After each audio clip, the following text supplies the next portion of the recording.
আসসালামু আলাইকুম। কেমন আছেন সবাই? আশা করছি সবাই খুব ভালো আছেন। আমি আলহামদুলিল্লাহ ভালো আছি।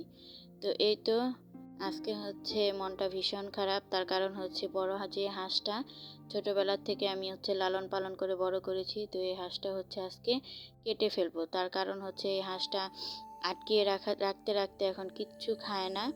আর বাইরে বের করলেও আমাদের বাসায় থাকে না, অন্য কোথাও চলে যায়। তো এটাকে খুঁজতে অনেক কষ্ট হয়। তো এজন্যই হচ্ছে এটা এখন কেটে দিব। তো মনটা তো ভীষণ খারাপ, কারণ শখের জিনিস শখ করে ছোটবেলার থেকে লালন পালন করেছি। এখন এটাকে কাটতেও মায়া লাগতেছে। তো এই তো মাহিরার বাবা হচ্ছে এটা ধরে ফেলেছে, এখন এটা কাটবে। তো সেজন্য হচ্ছে একজনকে ডাক দিয়েছে, দুজন মিলে জবাই করবে। কি মায়া হচ্ছে দেখে, তাই না? কি সুন্দর তাকিয়ে আছে, একটু পরেই চোখ বন্ধ হয়ে যাবে। আমার এসব জিনিস খেতে খুবই মায়া লাগে।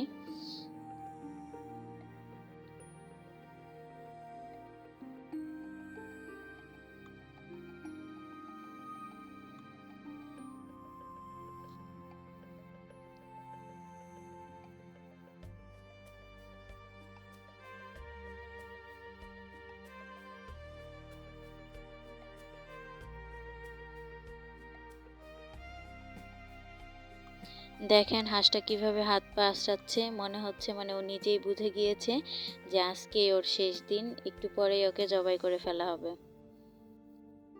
আর আমার মেয়ে তো অনেক খুশি, হাঁস ধরতেছে। ও এখনো বুঝতে পারতেছে না যে এটাকে জবাই করা হবে। আমি আর আমার মেয়ে হচ্ছে হাঁসটাকে ধরে রেখেছি। তো আমার তো ভীষণ মায়া হচ্ছে। তো প্রতিদিনের মতো একটি কথা আবারও বলে দিচ্ছি, যদি আমার ভিডিওটি ভালো লাগে থাকে প্লিজ একটি লাইক দিয়ে দিবেন।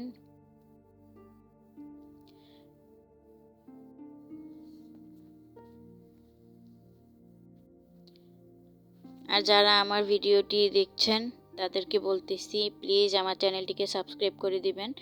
আর যারা অলরেডি আমার চ্যানেলটিকে সাবস্ক্রাইব করে দিয়েছেন তাদেরকে অসংখ্য অসংখ্য ধন্যবাদ।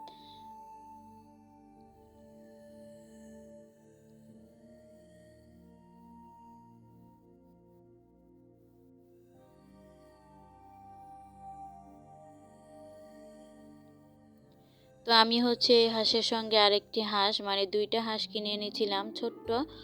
তো ওই সময় থেকে আমি এই ছোট হাঁস দুটোকে লালন পালন করে এত বড় করেছি।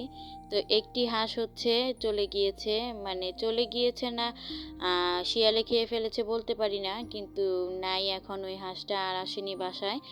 তো এটাকে পেলেছি এতদিন, এখন এটাতে হচ্ছে খুব বিরক্ত করে, খাবার খায় না, এজন্যই কেটে ফেলা হচ্ছে। তো এই যে এক্ষুনি জবাই করে ফেলা হবে। আমার তো ভীষণ খারাপ লাগতেছে, আমি কান্নাও করে দিয়েছিলাম হচ্ছে এটা কাটার সময়।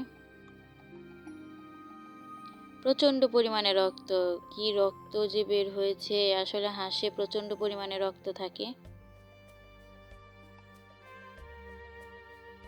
আর রক্তগুলো একদম লাল টকটকা। তো এই হাঁসটাকে তো জবাই করা হয়ে গিয়েছে, এখন হচ্ছে এটাকে বালতির মধ্যে রেখে দিব। তো বালতির মধ্যে রাখতে গিয়ে দেখি বালতিটা ভাঙা, দেখেন কি অবস্থার।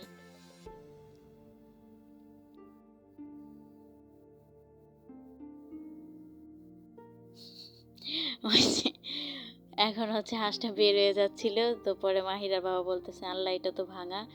পরে আমি ভাবলাম যে আল্লাহ এটা ভাঙা, আমি তো তখন বুঝতে পারিনি। পরে বলছে আচ্ছা সমস্যা নেই, এটাতে ভালো রাখা যাবে।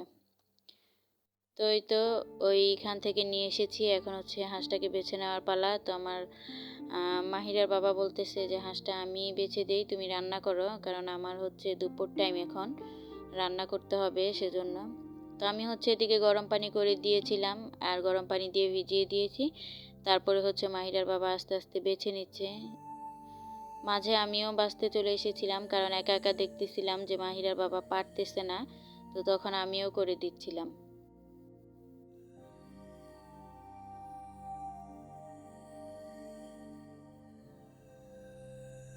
আসলে হাঁস বাছা কিন্তু অনেক সহজ, যদি গরম পানি দিয়ে আর প্রসেস করে বাছতে পারেন তাহলে। তো এই তো হাঁস বাছাটা হয়ে গিয়েছে। এখন হচ্ছে আমি পুড়িয়েও নিয়েছি, আর এখানে হালকা পাতলা কিছু কিছু লোম আছে, সেগুলো হচ্ছে আমি তুলে নিচ্ছি। তুলে ভালো করে পরিষ্কার করে নিয়ে তারপরে হচ্ছে মাংসটা কেটে নেব। মোটামুটি 3 পার মতো মাংস হয়েছিল। তো এই তো আজকের মতো ভিডিওটা এখানেই শেষ করে দিচ্ছি। দেখা হবে নতুন আরেকটি ভিডিওতে। ততক্ষণ সবাই ভালো থাকবেন, সুস্থ থাকবেন, আর আমাদের জন্য দোয়া করবেন। আল্লাহ হাফেজ।